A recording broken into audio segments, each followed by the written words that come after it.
welcome to the Hodlcast. Tonight we're going to be talking about the war on code.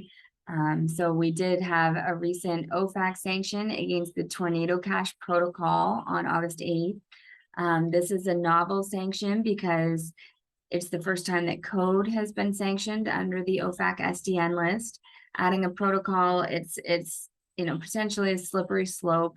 Historically, this list has only been used for individuals and entities. And when someone is an individual or entity is placed on the SDN list, they're cut off from all American economy. There's this, they usually need to be suspected as terrorists or drug kingpins to get added to the list. There's about 6,300 people or entities on the list. But by treating code as a person or entity, OFAC may have overstepped their statutory authority. So the Treasury Department here, they've used the sanction law to create a limit on spending, that it's not merely with a person that's been found to be guilty of a crime or even suspected of terrorism. This limits any American from using privacy open source code. And, that can certainly be for any kind of legitimate interest. And we know, privacy is an important right, and there's lots of reasons to want to use some kind of protocol like Tornado.Cash. The founder was actually arrested and jailed. So he created this code that, a lot of people think was a service to the scientific community. And then he was arrested for what other people did with that code. And then as soon as the sanction went into place, like Microsoft GitHub took down all the Tornado.Cash code. So that's like beyond what the OFAC sanction would require. And a lot of companies are being reported as having gone beyond what was required through the sanction. And there's a long list of companies that took very swift action to separate themselves from Tornado.Cash. There's not only a statutory challenge here, but it also looks like it might be a prior restraint on speech or an unconstitutional content restriction on speech if the premise that code is speech is to be followed. So there's some industry groups like Coin Center. They've done a phenomenal job reporting on this, and so has CoinDesk. And there's been really like a lot of people talking about it. Drew Hankes did a great podcast calling out OFAC for not having more information on their FAQs that talk about this, and also bringing up some interesting standing challenges. So in order to bring a challenge against this, someone has to have standing, meaning they've been hurt by the sanction. So they would have had maybe someone that lost their money in one of those Circle USDC contracts. They would have standing, but then OFAC offers the ability that certain people can get licenses to operate with sanctioned individuals. So, the sanctions don't apply blanketly to everyone if you are able to get yourself a license. So the person with standing would have to first apply for and then be denied a license, and then they would have standing to sue over this. So it's not the easiest process. And the challenge of like getting your name cleared off the OFAC list. One of the things OFAC says on its website, and it's hundreds of FAQs, is that it puts people on the sanction list and then works with them in some kind of remedial capacities and then removes them from the sanction list. But where this is the first time code has been sanctioned and it's not an actual person or entity, there's no one that can go on behalf of the code and petition that this is all a mistake.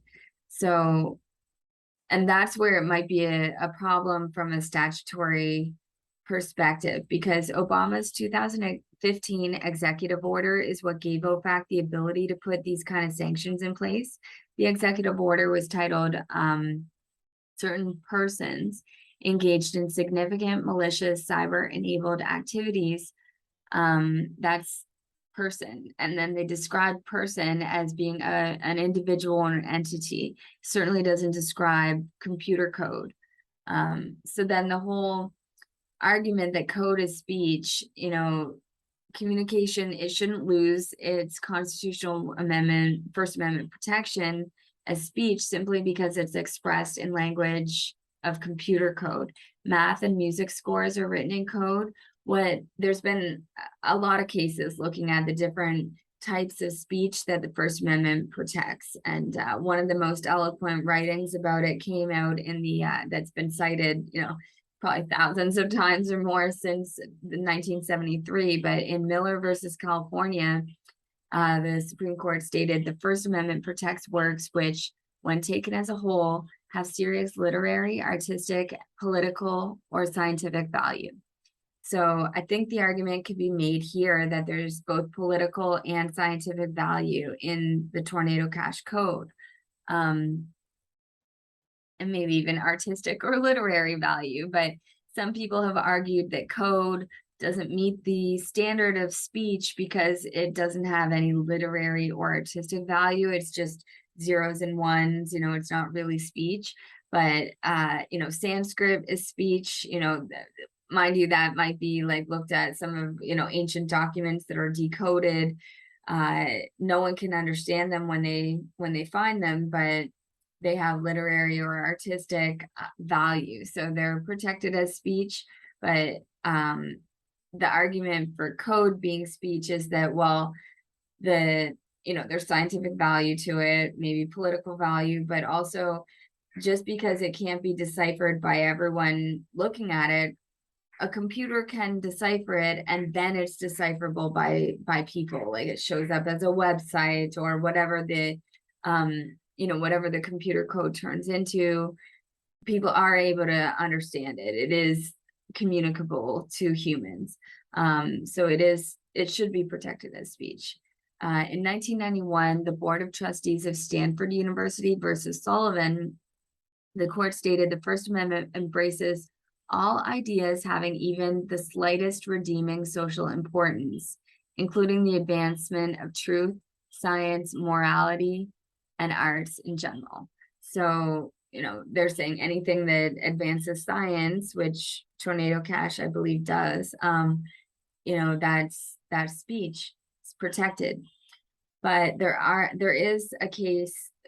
lots of cases where speech is not protected because it's deemed harmful or dangerous, or it's not, it just doesn't meet that standard of being, literary or artistic. It's not valuable, basically, is what the court can decide in certain situations. And when a speech is harmful, or one type of speech that has been deemed harmful in the past is instructions to violate the tax code.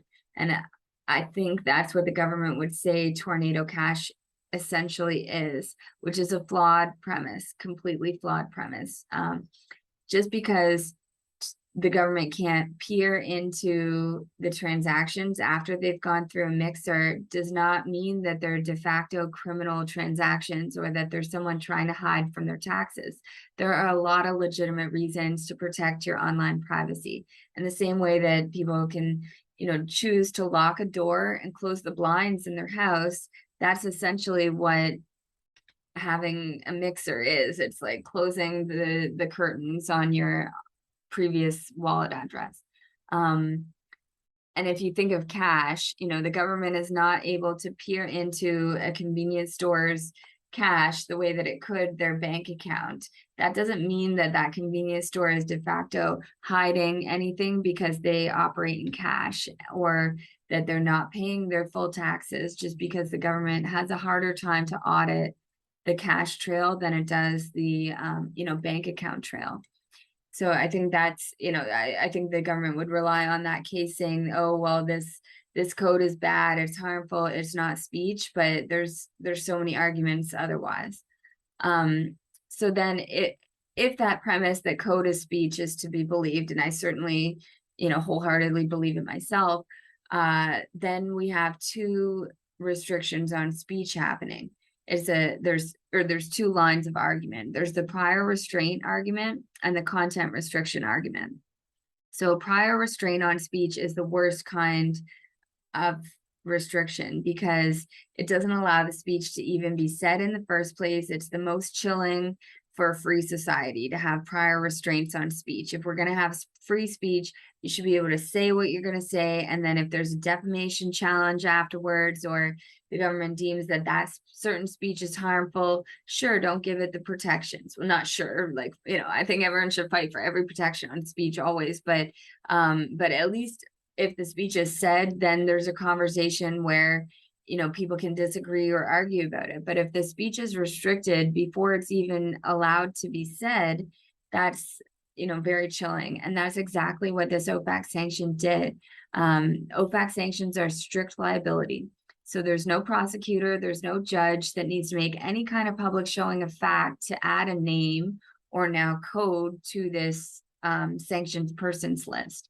And once the name or code is added, transactions with that particular person or code, they're banned. You can't do it. If you send right now, the law is that if you send money to the transaction, to the addresses on that Tornado.Cash, there's, I think, 38 that got restricted or listed. And there's also Bitcoin addresses and Blender.io that are added on this sanctions list, but those are different because they're entities or they're addresses owned by a person or entity. They're known to be under their dominion and control. They're not just free code, open source code. That's the difference. And that's why no one was so outraged with Blender. Blender was sanctioned in May, but Blender.io is a custodial Bitcoin mixer. It's not open source code like this Tornado.Cash code. So now any American that wants to use fully available privacy software, they're restricted. And the transaction of doing that's computer code that's talking to other computer code, and that's speech. So this is a prior restraint on speech. And it effectively bans every American's ability to perform a privacy enhancing financial transaction. And that's when we get into content restrictions on speech. So the amount of protection afforded for speech depends on the content of the speech, and content restrictions are allowed for compelling state interests, but they must be imposed in the least restrictive means possible. So a compelling state interest, the highest, most compelling state interest would be the fight against terrorism. That gives the government kind of a blanket ability. They've got this, reason to do it. It's to protect everyone, so they can restrict more speech in light of a compelling state interest. So we're kind of at the worst, if we're trying to fight this, sanction, we're up against, make no bones about it, it is absolutely a compelling state interest that they have in protecting everyone against this, North Korea hacker group that's already stolen quite a bit of funds online. So if that's the case, what goes with it? So they are allowed to restrict speech to achieve this compelling state interest, but the way they have to restrict speech is by making the restriction as narrowly tailored as possible. They can't burden substantially more speech than is necessary to further their interest. So Chainalysis did a pie chart that looked at who was using the Tornado.Cash software. And it showed actually that 89.5% of the speech was, of the transactions was not by criminals. Well, it's really more like 70. There was a pile of speech restricted by what they called criminals, and then there was another 20% that was done by sanctioned persons. But those sanctions actually didn't go into place until after the transactions were done, is what Chainalysis said about it. So we're focusing on the 89.5% legitimate activity. So the restriction, it's significantly more burdensome than you would imagine what's the least restrictive way to achieve a fight against terrorism, not to limit 90% of people that are not criminals from using a technology. And then if you look at how the criminals are restricted here, it's not achieving their compelling interest because code lives on, it's not an entity that they can shut down. It's not a person that they can put in jail. That code, the Tornado.Cash protocol, will be available on Ethereum as long as the Ethereum network is alive. So the criminals can still use it. Criminals can still use it, but the good people that are not criminals cannot use it because they'll be turned into criminal. It's a crime to use it now. So it's not narrowly tailored. So the conclusion, like, since this sanction is against code and not a person or entity, then the code is still running and the criminals can still use it.